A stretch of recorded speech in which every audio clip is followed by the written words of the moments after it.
today we're going to try to just summarize and look back on the past 15 weeks of cases that have been submitted by attendees and what we've addressed on this program, and then move on to high impact question follow-up. If you could advance the next slide.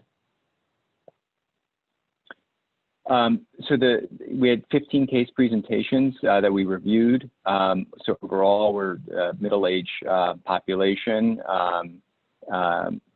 more females, majority type 2, but complex diabetes of over 2/3 requiring insulin, and with A1C very close to poor control with an average A1C of 8.7 plus or minus 2.6. CGM use encouraging. It's higher than the general population at 33%, and insulin pump use only 13%. So lots of questions about complex diabetes, insulin requiring, and about half of those also using adjunct medications to insulin. Next slide.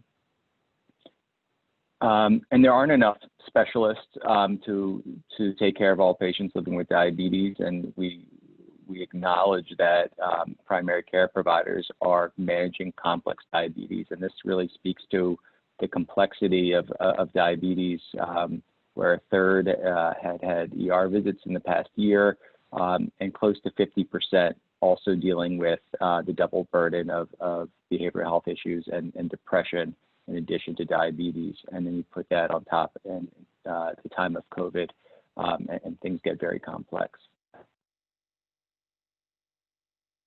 And these are barriers to treatment that were reported. And as we've highlighted throughout our series, and data that we've reported in our Echo Diabetes programs in California and Florida, is this lack of social support and trying to meet the need to try to connect other people living with diabetes.